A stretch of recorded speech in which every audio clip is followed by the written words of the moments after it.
In this episode of Extreme E Off Track, we have Timo Scheider. Timo is a two-time DTM title winner, rallycross driver, and now one of Extreme E's Joker drivers and track designer.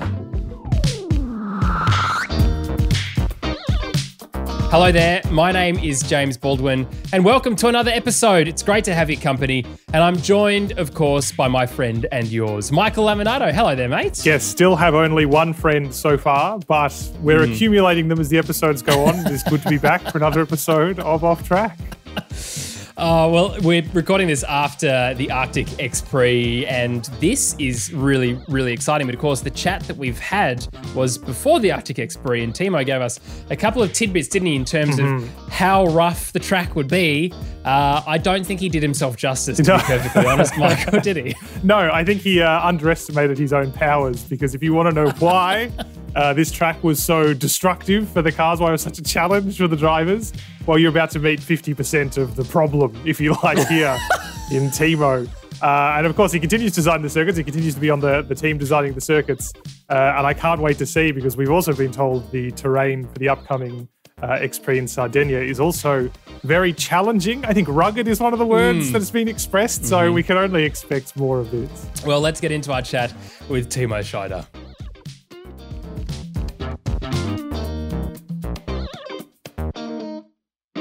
Timo, a real pleasure to be able to chat to you for the podcast. I really want to start at the beginning, though, before we get, of course, into Extreme E and what this year is looking like.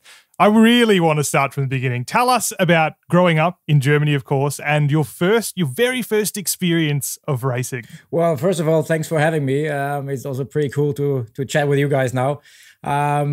Well, becoming a race driver and growing up in Germany was for sure a very, very cool thing, definitely, because my full family have been like into racing, kind of like my father used to be an endurance racer on the Nürburgring Nordschleife, on the famous one. He did like the 86 hours of Nürburgring Nordschleife. Wow. So you listen to this 86 hours, which is like mad, super mad.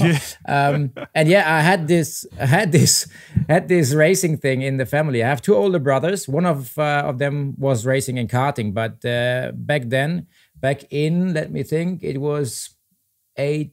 Oh my God, this is so long ago. It's 88, 87. Even a little longer, when he was racing just for fun, you know. My father didn't have the budget. He was a soldier. So, and he couldn't support it at all. So at a certain point when I had Christmas back in 88, my brother told my father, because I was basically racing on bicycles, like BMX racing, you know. He said, cool. we should give him a motorcycle. That was the idea, the next step out of the bike. But then my brother said, no. Maybe we take 4 wheels, much safer than 2 wheels. So Christmas 88, I got my first go-kart. And I was like super stoked to have such a toy to play with. And then we just started driving on the parking lot, and then we extended this to a racetrack. And I was too young to race actually in Germany, because I was 10 back then. And it was just allowed from 12 years on that you're allowed to have official racing going on in Germany. So we decided to go to Luxembourg, which is close to Germany or next to Germany. And I started my first racing things there. And I won straight away the first championship. So my first season, which was like, oh my God, what's happening here? So even having no idea what this is about. But yeah, that was the start of everything. And it got more professional. And at a certain point, I became German kart champion. Took part on world and European championships as well, but we have been always limited by budget. You know, this is what it is. And my father suddenly stopped being a soldier. He opened up driving schools. So then I was like part of a driving school back home. And the racing from there just moved on. After becoming German car champion, I did the first step into car racing. So I jumped into Formula Renault. Became champion straight away in Formula Renault in Germany, which was also kind of, okay, that's working. But then we realized quickly the next step is much too high in terms of budget. My father, back then, it was 1.2 million Deutschmark, is like now euros more or less. which was not affordable for my family. You know, we thought like, okay, that's it, over and out. It was nice time. I was always realistic about this. But suddenly, Benetton just called. The Formula One team just popped up a junior team. And they asked me if I would be interested to join the Formula 3 junior team. I was like, oh my God, this is a great idea. So, well, yeah, so they just set up a junior team in Formula 3, which was super cool.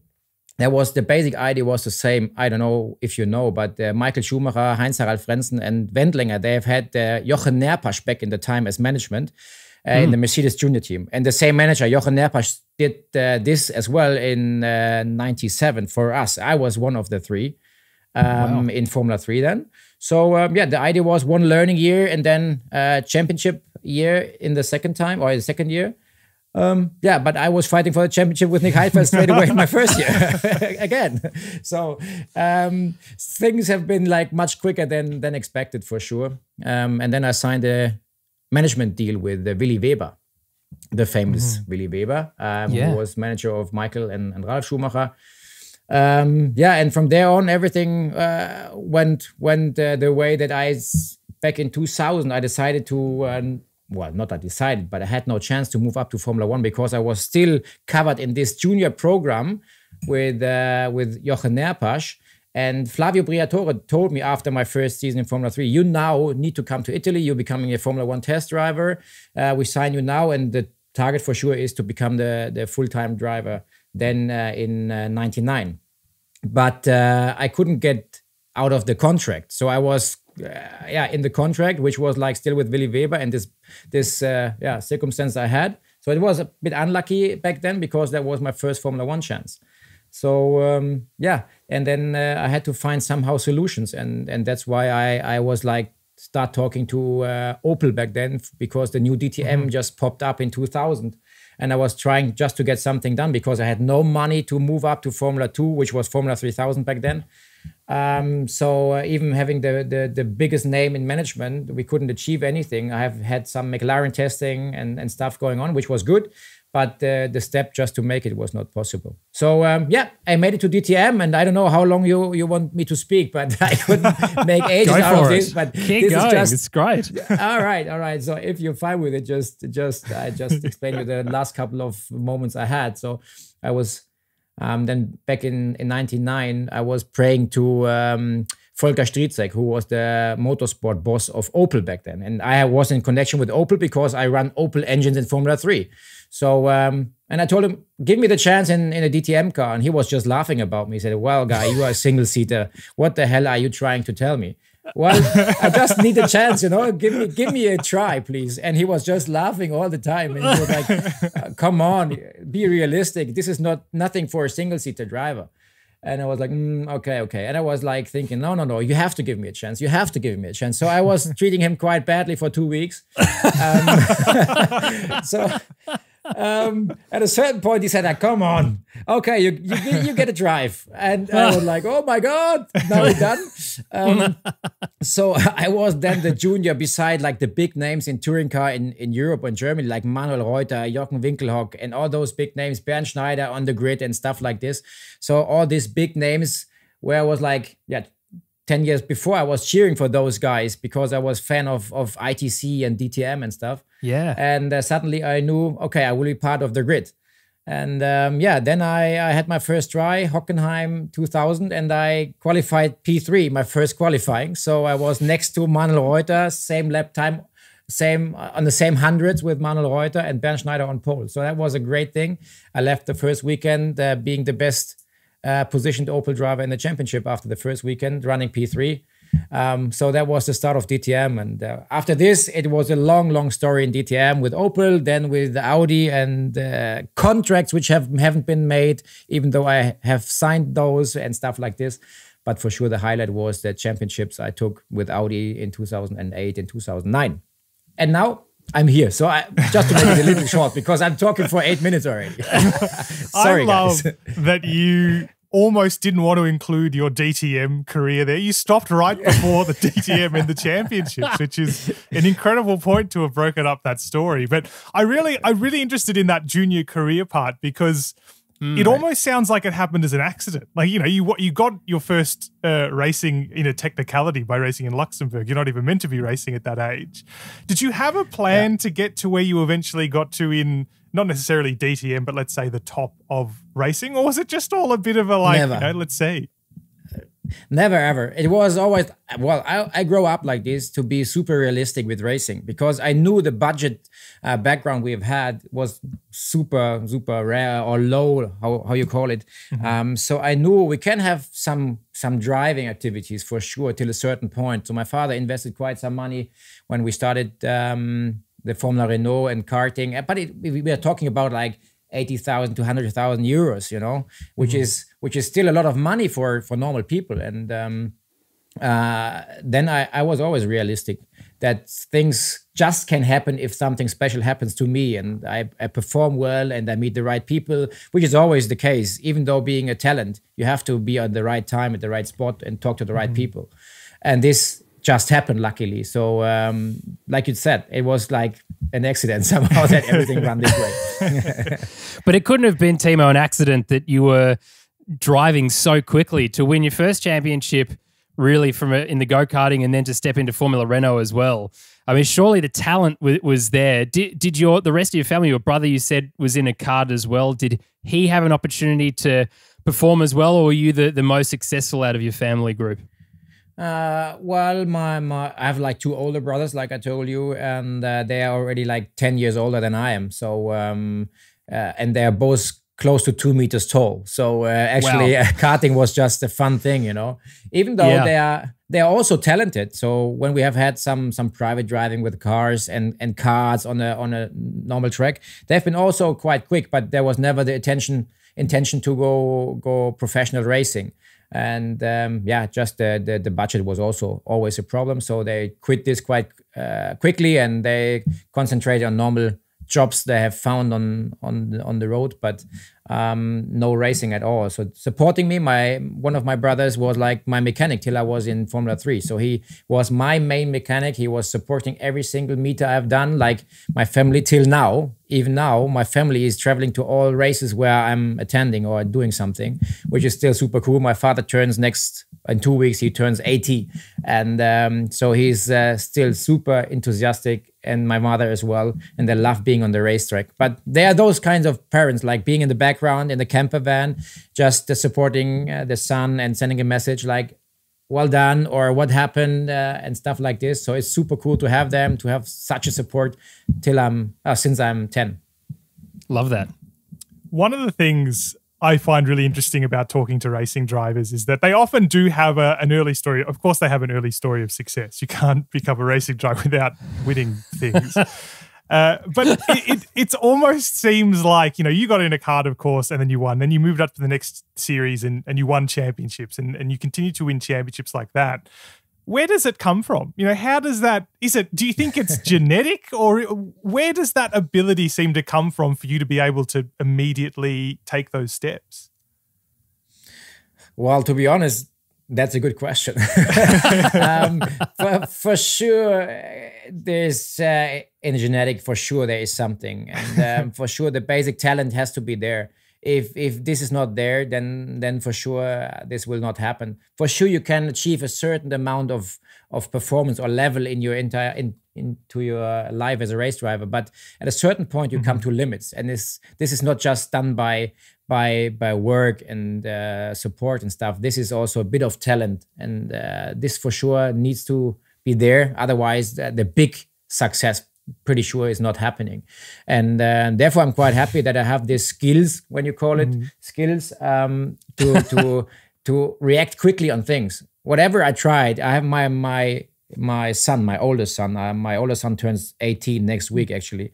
So he's also like this. He tries stuff, whatever it is. If it's trampoline or go-kart or downhill mountain bike, ice hockey, whatever he tries, it's just happening and it works.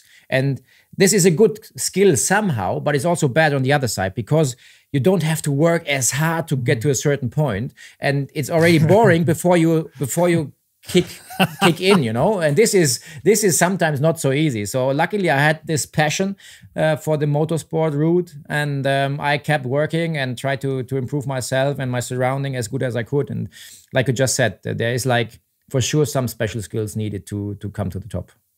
And I think interesting that you said a little earlier too, that a lot of this is about networking, right? So you didn't come with a massive budget. And we know there are people in Formula One today even that are there because of the budget that they bring, not because of the skill that they've got. Was it ever a concern for you that you wouldn't be racing?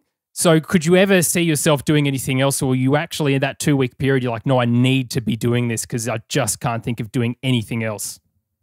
Well, this was also due to the fact that my father and my family always have been like super sensible with what I'm doing, what I'm thinking. I had always this, not this plan B, I would say. I was sensible of, okay, let's try as hard as you can to get this racing route. But I had also, beside this, I tried to have options. My father was, like I said, was running a driving school. So it was pretty clear for me that if this is not happening with racing, then I will be a driving teacher on the road, which was for sure nothing with racing, but at least something with cars. So for sure I had this, but this was quite far in my back, but it was still there to have an option if all the rest is not happening. And, you know, I think out there we have many talented race drivers which will never come to the real racing world. But yeah, it's tough life. And right now, especially right now, I have to say, if there's just a bit of money around, just spend it somewhere else, not in racing. It sounds stupid, but it's what it is. Because right now, to have a prediction where you go with a bit of money and a bit of talent is very, very difficult. I had also my own racing team in Formula 4 in Germany. So, I saw families struggling and investing a lot of money in their kids without any options beside this, and they lost houses and apartments and stuff just for racing, which is on one side super nice to see that people are pushing so much for racing or for kids, but you have to be sensible in the new age of racing, I would say. And you stepped out of Formula 3, or you were in Formula 3 and trying to find that next path. Were you interested in DTM before that became an option? So did you ever see yourself doing that, or even rallying or rallycross? Because Timo, you're one of the most diverse drivers I think I know of in modern history in terms of being able to do everything, including driving with a bonnet on your windscreen. Well, to be honest, I was interested in racing generally. So that's why I was always watching everything which was just happening in cars, you know, whatever it was, even if it was single-seater or touring cars or karting and whatever, it's still like this. So back then, I had an eye on DTM because I did like this professional touring car category, which was like the most professional category beside Formula One in terms of manufacturers being involved, money has been involved and stuff like this, and TV coverage and so on and so on. But for sure, my target was after being successful in Formula 3, for sure the next step and the dream was to follow the Formula 1 route. But also back then I was sensible enough to realize when we tried many times to get this Formula 1 seat and this did not happen. And I could tell you now many things, like I had this Benetton opportunity, then I had a Jaguar test which was not happening due to different circumstances. I had a Ferrari test offered after winning with Mika Salo 24 hours of Spa, which was not happening because Ferrari just struggled big time in that season, and they delayed the test because they didn't perform at all in the season.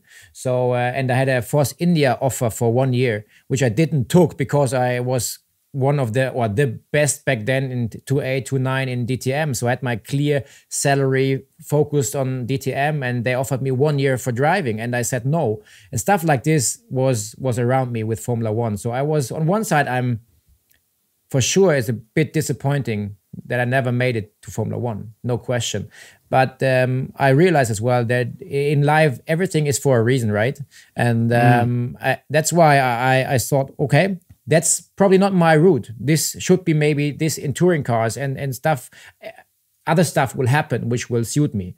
And being here and looking back, I have to say I have a pretty good life as a race driver. I had and I still have. And I'm so thankful for having this. So that's why I'm super happy to have these circumstances right now, and for sure this little thing which is not ticked in my Vita box is for sure Formula One, which is a shame. But on the other side, I have pretty good connections right now, and we're just working on some Formula One tests soon. It's never too late to come back, good. It's never people. Look. Well, I'm not getting younger, right? So, but still, to tick off the box, which would be very nice, just to say I have done it. So good. Absolutely. I'm interested in that. The number of categories you've been able to try, from single-seater racing and then, of course, touring car racing, rallycross as well, of course, in there, a whole wealth of different categories. It's easy to just say, motorsport, you're a racing car driver. How different are all of those categories? Thinking particularly of rallycross as we move towards, of course, speaking about Extreme E as we get there. But how different is it to go from, let's just say, a single-seater into a rallycross race? Well, this is such a different world, I have to say. I just got in connection with rallycross, for example, because my DTM engineer used to be a rallycross engineer as well, back in 14 or 15. And he told me about it. And Matthias Ekström also back then, he was driving DTM and he had his team in rallycross as well. Mm-hmm. And he was always telling me, this is amazing, you have to try it, you have to really have the feeling of rallycross once if you have a chance. And luckily I got the chance to have a test. I think it was 2015, yes, in a rallycross car. And I was super stoked to get this feeling, this powerful car, 1.9 seconds, 0 to 100, wow. 4-wheel drive, a lot of grip, huge suspension, which is like, wobbling around compared to a touring car or to a Formula single-seater car. And I thought, oh my God, this is just not real what is happening here, because I felt like I'm not driving a car. I felt like I'm driving whatever, but it felt not like a car. But after a couple of laps, when you get used to it, you need this platform movement. And this is creating the grip and the roll and blah, blah, blah on the car. And if you get used to it, you just love it. And I was, from the very first second, I was like, overwhelmed of this rallycross thing. I have done in 2015 so like 16 years of DTM, like high professional racing, being a factory driver, and then I had this chance and I was just in love to drive such cars. And I had to adapt for sure a lot of driving style, and you have to get over this edge how to drive such a car, because when you drive it like a single-seater or like a Formula car or like a touring car, you will not go anywhere. And I just had an example with Jenson Button in Extreme E. I can tell you now later if we talk about Extreme E, but I told him, man, you're driving really, really like careful. And he was driving it like a single-seater. And that's why he was nowhere in terms of performance. So this is for sure not the way you need to go when you go off-road. We'll get back to our chat with Timo, but let's take out a second here to talk about some more of the climate change work that was done off the back of Greenland. We know, of course, that Greenland is essentially the epicenter of the climate change challenge. And in Greenland, Extreme E hosted a series of talks called Tipping Point, fittingly enough, off the back, of course, of the release of that IPCC report, designed as a code red for humanity, if you like. It featured, of course, Richard Washington, a voice you'll be familiar with, as well as Christiana Figueres, who was widely recognised as being responsible for the 2015 Paris Agreement, which is no mean feat. If anyone knows anything about it, it was a protracted process. Good on her. And Lucas di Grassi, of course, Formula E driver, but also the UN Climate Ambassador. And this discussion was entitled Driving Stubborn Optimism to Win the Race to Zero. It's important stuff. Let's have a bit of a listen to what they had to say.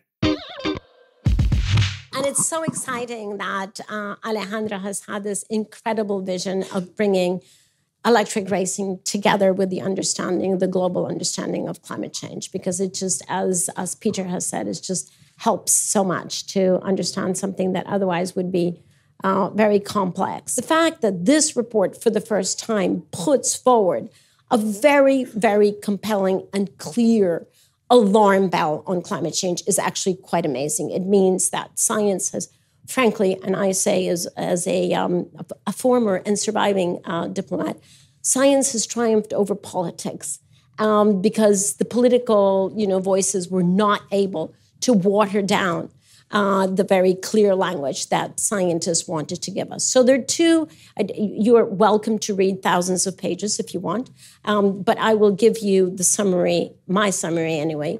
Two things that I think are notable about this. The first, the language is unequivocal. The first of these, which was way back in 2000, what? 1990, in order to prepare for the Kyoto Protocol, 1997. So the first one sort of said, well, yes, maybe climate and maybe it's human-made and perhaps under certain conditions. And it was very, very tenuous language. Because the certainty in science wasn't there, and also because the political filter didn't allow it.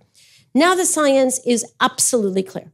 And the language, the tone of the language in this report is remarkable. There is no conditionality. There's no excuses. This is it. And frankly, we are totally running out of time. So the fact that the language is so clear and so compelling is something that we should sit up and take a note. And the second part that I think is very notable about this report is the fact that way back in prehistory, 2015, when we thought, oh, there probably isn't too much of a difference between 1.5 degrees as a ceiling for global warming or 2 degrees. Well, the fact is that this report confirms what we have known since the IPCC report of 2018. Actually, there's a world of difference between 1.5 degrees and 2 degrees.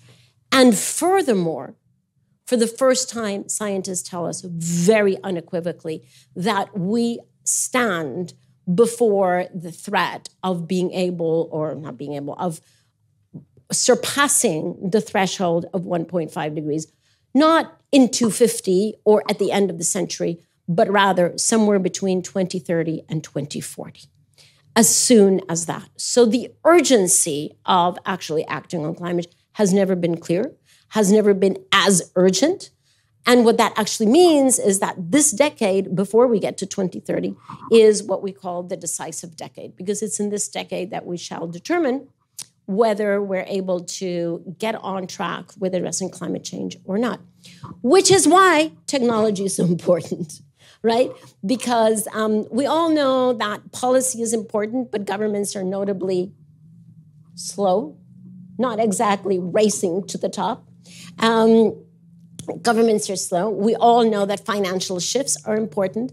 But the third leg of that is definitely the advance of technology. And so there's where I want to turn over to Luca to share with us the importance of pushing on the boundaries of technology and then bringing that technology actually to address the big issues.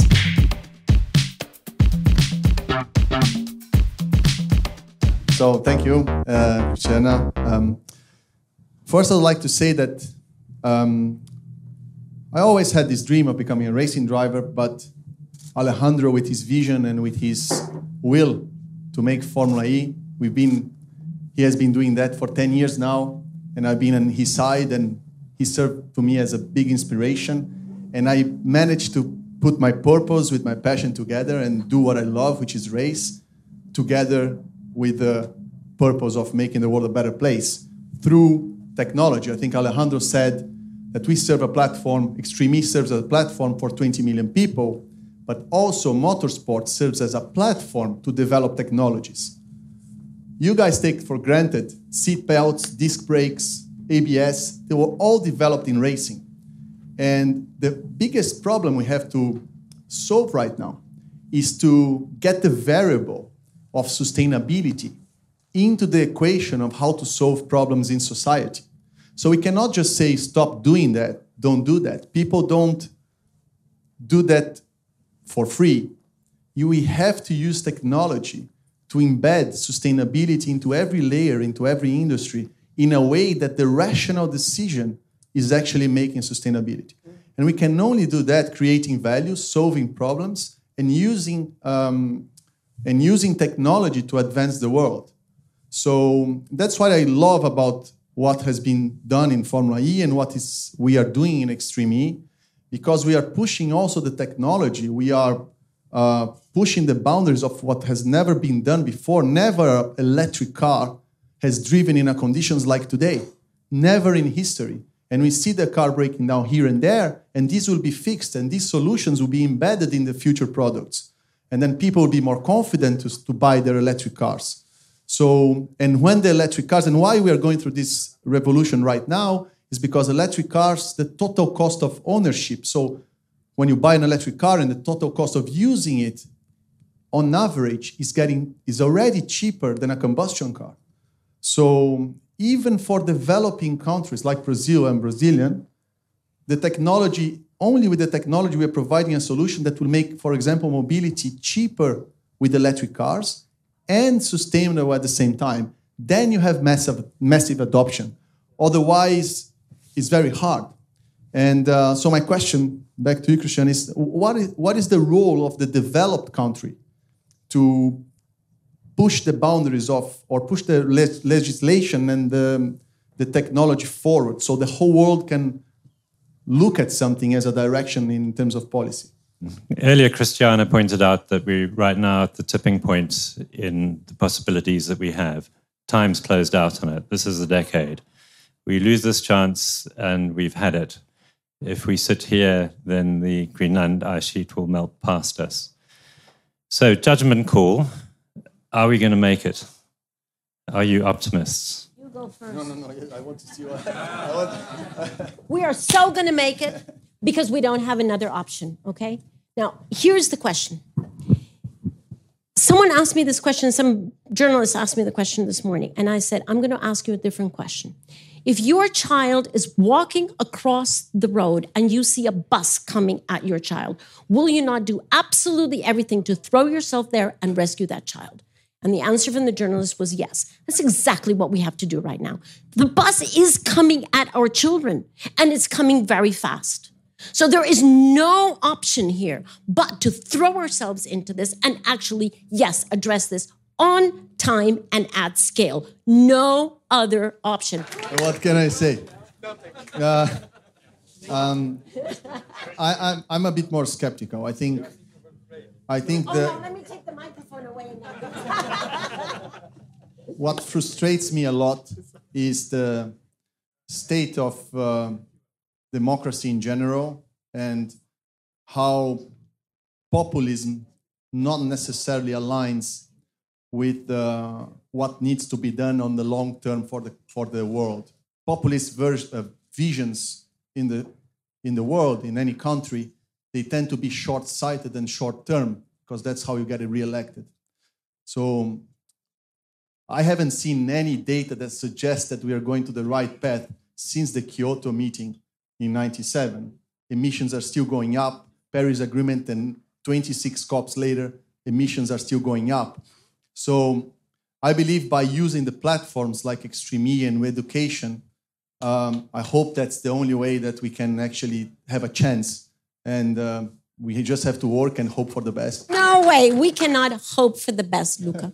We have to work for the best. Work for the best. That's the difference, okay? It's not about just sitting back and hoping that things are going to get better. It's about standing up and doing exactly what we need to do. Because I'm telling you, 7 generations down, those children born 7 generations down are going to turn back and they're going to say, what did you do?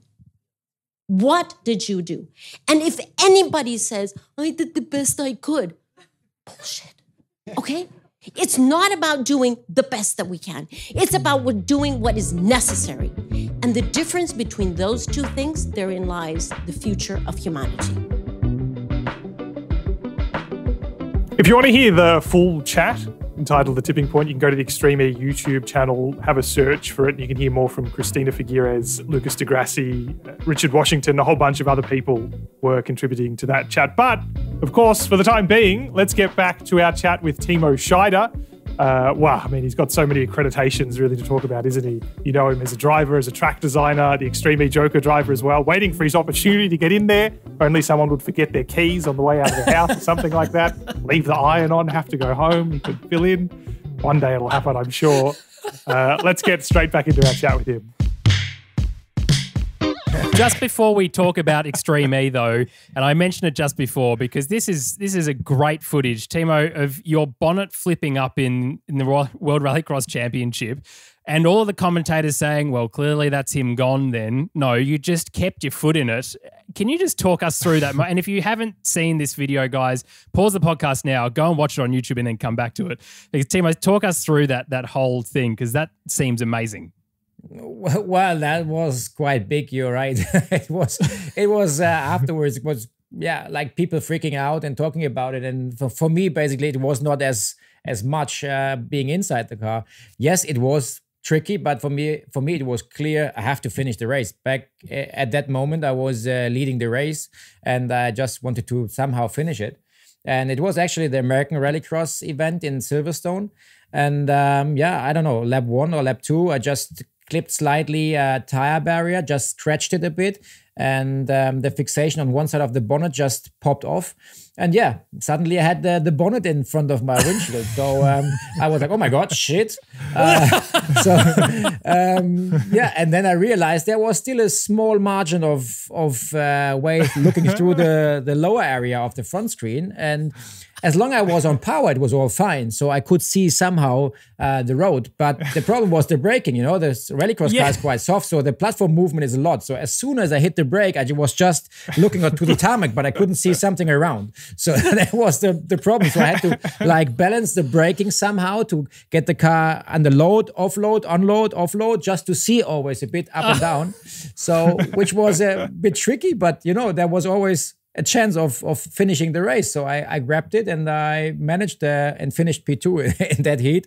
So it was quite fun though, because afterwards people have making pretty much fun of it, how I've done it, and it worked out. So this is, I think this is a race driver thing, if you are once inside the car and you start your engine, you just, drive till nothing spins anymore, more or less.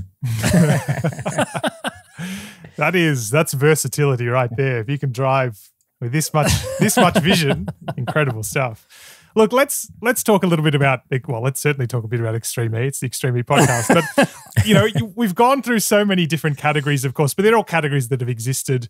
What's it like as a racing driver to be presented with something completely new, a category that doesn't exist yet, getting in on exactly the ground floor? Is that a challenge you really savor? Well, I was always open for new things, and I was always happy to be part of new stuff, and I was always trying to support new things, and when I was interested in it, and due to the fact that James Taylor, the chief championship officer in Extreme E, was also running World RX a year before, and we have been always in great contact.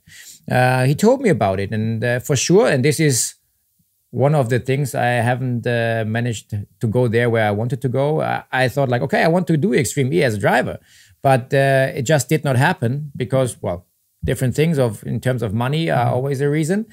But he invited me being a championship driver. This is how they call it, being a championship driver, and teams can pick out of those guys their drivers. But this did not happen as a driver. So at a certain point, he did ask me what I thought about, would think about being a joker driver for all the teams, but being also the track advisor, or let's say the track designer. And I was like, I haven't had any experience with this, but I know what I like in terms of tracks. So, and I know what looks good. So give it a try. So I told him, okay, let's try this, and fly me into Saudi Arabia back in, I don't know, November, December last year. And we try. And I met Alejandro Agag and James down there and the rest of the crew. And we just started to explore the area there with some cars we've had. And at a certain point, I said okay, here we could go, and this could be a nice drop, and this could be a jump, and stuff like this. And they somehow seem to like it, how I have done it. And then may you remember, if you have seen Saudi Arabia, we had this huge dune drop, 150, 200 meters down. And I remember very well when Alejandro Agag and then James Taylor and myself have been there, and we just we have been like crawling up the dune, and then we have been there and looking down, and no, this is not possible. And Alejandro looked at me and he said like, we want to be extreme and we have to somehow have something which is extreme. And I took the chance and said, okay, this is my go. So I took the car and just sent it down there just to try if that's working. I think this was also one of the moments when they realized, okay, Timo is our man for designing the tracks, because he is stupid enough, let's say, to be crazy and to fulfill my dreams as the owner of Extreme E, like Alejandro is like. So from there on, we just started working together, and it's a super cool team. And I'm so stoked to be part of this new age racing thing, becoming electric, getting awareness of our nature and our world. And this feels right in a way for me now. And even though I have to be always 100% honest, and I told them I'm still, and I was always a petrol head. And I love racing in terms of sound, in the noises and the smell of whatever we have, oil, fuel, whatever. I still love it. But the world is turning. And that's why I'm also there sensible, and I adapt my thinking and my visions also to the rotating world, let's say. And this is right now in terms of racing electric. And that's why I'm super, super happy to be part of the team of Extreme E. Timo, I think that's such a good point too. I mean, I would suggest that the entire field are petrol heads, for want of a better expression. They've all had epic roles in various series around the world. And this is also, who we are trying to talk to on this podcast too, are people who love motorsport. And I think having the attitude of still trying to bring that passion and love and joy of what motorsport has been for decades and decades into a new series like Extreme E is fantastic and phenomenal. So you've designed the first track, and the first race, of course, it was brand new for everybody, including yourself. And you got to see the cars for the first time. Talk to us about actually going around the car. And of course, as you said, you're a joker driver, which means that if something happens to one of the other drivers, then you're able to jump into the seat. So you arrive at the track as the designer and in Extreme E capacity, but then also trying to potentially mentally prepare to hop into a car. Can you just talk us through what that looks like for you on a day? Well, basically everything starts with like a recce, which we do like a couple of months before we go to the location. And I start exploring the areas and trying to draw a lap. And this is the first thing, not with the Odyssey actually. So with this, we do with different cars we have on site there. So it's always interesting when I design the track, and sometimes we think about like very narrow areas, or like in Saudi Arabia, this uphill section to this steep drop. I hadn't had the chance to try the Odyssey up there. So we're guessing if this is happening or not, or if the car is not too wide to go up this dune, and this was a bit guessing. But when we arrive on the race week, I basically arrive Sunday 1 week before the event. And the idea is always like to test then Monday, Tuesday. In Saudi, I didn't have any chance to drive the Odyssey because we didn't have the spare car. So we had to borrow one of the team cars. Like one was like the Cupra from Ekström and from Oliver Bennett, the other one. So this we borrowed. So very patient. We have been like using those cars and trying to see if that's working for the race cars. So that was the first experience. Then in Saudi, we realized quickly we have had like 3-4 months in between the last visit. We have been there, and now the temperature changed, and suddenly we had like huge dust there, which was a big topic for the first event. That's why we had to change the race format and stuff like this, which is also nice being involved in those decisions, because from a perspective as a race driver, you can say, well, this is working, this is bad, this is good, and this is still a solution which we can all live with. But being on the race week, I test Monday, Tuesday, and then I'm on site and connect with the drivers, teams, team managers as the track designer. So when they hit the track the first time, I always go around and ask those guys how they feel and if everything is fine, or if we need to change anything or something they think which is not good. And the other way around, the drivers and the team manager also try to use me to connect to the officials to change something. Sometimes it's just a bit too much, because on one side I try to tell them I'm one of you guys, right? I'm a race driver. But on the other side, I'm working for Extreme E. So I try to get all these things somehow politically correct together, which is sometimes not easy. If you have race drivers, or for example, Carlos Sainz, who is like politically like working on all channels, and you have to deal with this. So so he's like, Timo, listen to me. Timo, we have to be much slower. And the changing time for driver is too short. I'm old. We have to change. This is not racing if I have to go quick.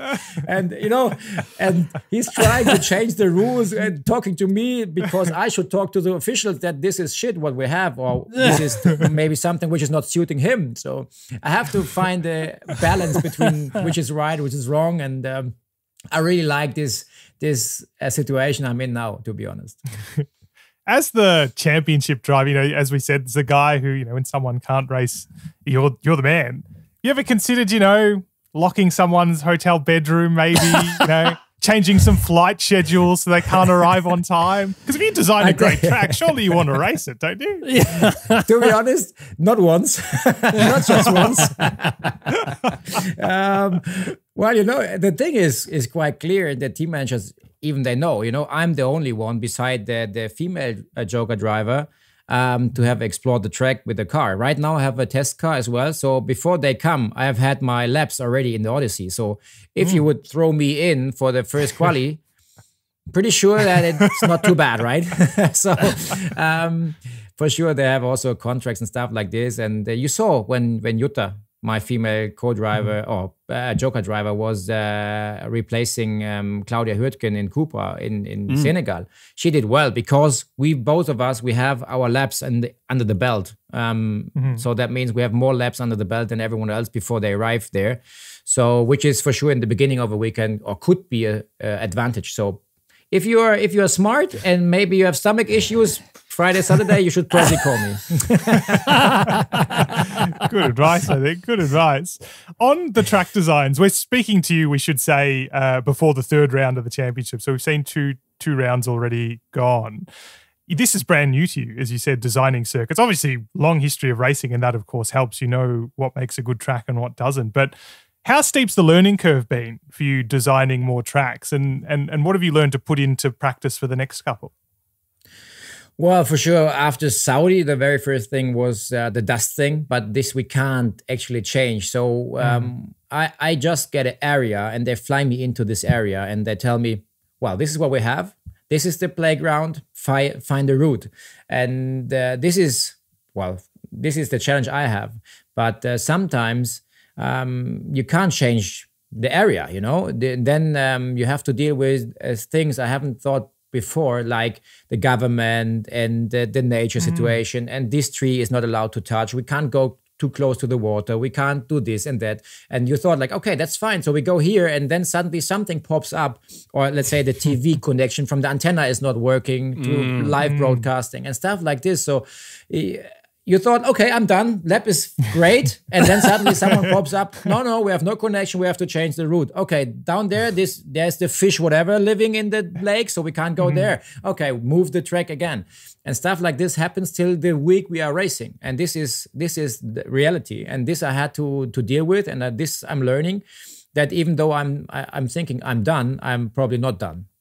So this is what we have, and sometimes even after the first free practice session, we change gates a bit because we see with a certain speed or with like a couple of cars running through the same area, we get some ruts and stuff which are not so nice. So maybe I have a chance to move it a bit to get the risk out of the area and stuff like this. But on the other side, what Alejandro always used to tell me, Timo, this is called extreme E, and we always want to be extreme in a way. For sure not unsafe, but it should be not too easy. And this, I think, is the right approach, right? So and now people start to discussing, the suspension, the car is jumping around big time. Yes, it is. But this is the challenge you have with such a car. And I think this is also good to give the opportunity to good drivers and better drivers to make the difference. If it's too easy for everyone, for sure, this is boring at a certain point. But I really like the situation that we have to manage stuff a bit here and there, and also nice to be involved in the sporting things, in the regulation things, and the track, and being a driver and stuff like this. I think this is a great field of things I'm doing at the moment. As you say, Timo, you're a networker, and so what you're doing is just networking your way all across this championship, which is really cool. Now, we asked this question of Molly Taylor as well, but can you tell us your first thoughts of the Odyssey, the car, when you first saw it, especially compared to, DTM Audis and for Formula Renault and Formula 3, and coming out of Rallycross into this? Because it would be great to see in the flesh, wouldn't it? Yeah, definitely. Well, when I saw it for the very first time live, I realized, oh my God, this is a huge beast. So this is like a very big car. I haven't had the chance so far to try any off-road cars like the Dakar cars or anything SUVs like this. But this Odyssey is a massive car. It's super wide and the big wheels. It's like, I don't know, 37 or 47 kilos of just a rim with a tire. Weight is like massive. So generally the car looks stunning, I have to say. And when I drove it for the first time in Saudi, it was a goosebump feeling, I have to say, because this, you start a new era, you are the track designer, and you will be the very first guy in the world to hit this very first Extreme E track, which you designed by yourself.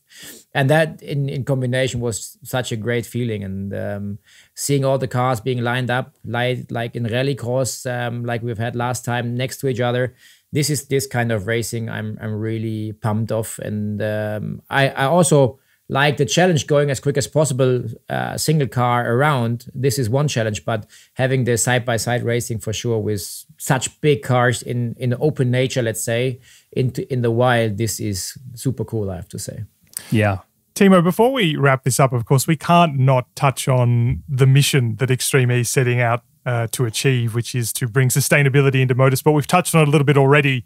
Everyone involved is, of course, what we would traditionally call a petrol head, because for so long that is just what motorsport has been. But this is bringing a bit of a different element into it. What, in your experience, obviously moving in racing circles as you do, how much of a challenge is there to win people over, I suppose, to the idea that motorsport can look different in the way that Extreme E does make it look different? And how important is it to just see it on TV, to be able to see it actually happening? Well, the thing is, if you're involved in motorsport, I think you understand the idea. And then I think you understand what the future target is for electric racing, for the sustainability, for the target like Alejandro especially has, also now with this boat racing and Formula E, all these things he brought up. If you're in the system, this is much easier to understand. But if you're not, and if you're just a racing fan, then you have to feel it and you have to see it, and maybe you have to grab it at a certain point just to feel that's right what he's doing and what he's planning. I think this is the biggest challenge for such categories like Extreme E is, where we have no attendance, no fans on site, that to transport all these emotions and feeling and what is going on in the background.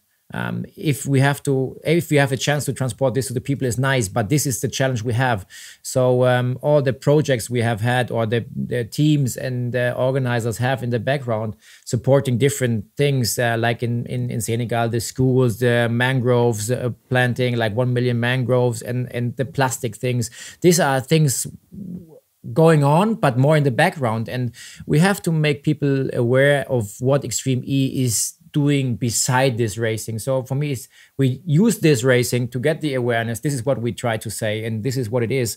We get awareness with the motorsport thing, and beside this, we try to help people locally, globally, and the team around in Extreme E is just outstanding. How much analysis of different things, whatever it is, even if it's the mangroves or it's the plastic or whatever, it's just in that area, the topic, they take care and they try to support in a certain way to get things better, teach people to make things better, to get rid of the trash and to use it and blah, and all these things. I think this is the tricky part of Extreme E.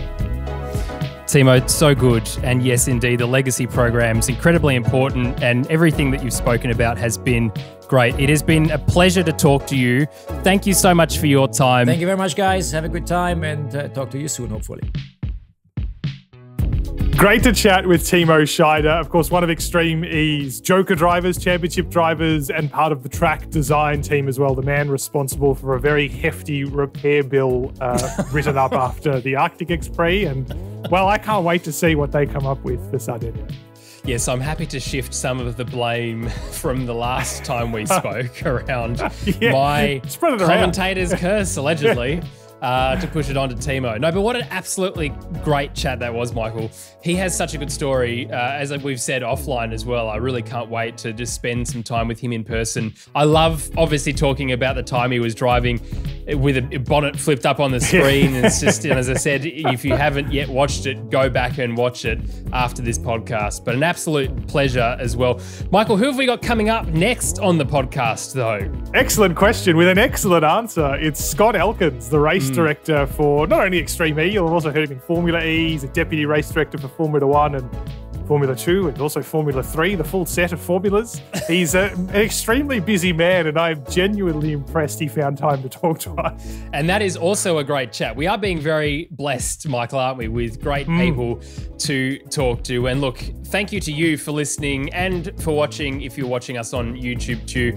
If you'd like to learn more about Extreme E, you can find out more about the racing series, any of the legacy programs by clicking through on the links below. And of course, please consider subscribing to either the YouTube channel or to wherever you're listening to this podcast. And if you can, leave us a rating and review. Well, Michael, that's it for this episode. Looking forward to our chat with Scott in only a couple of weeks' time. Chat to you then.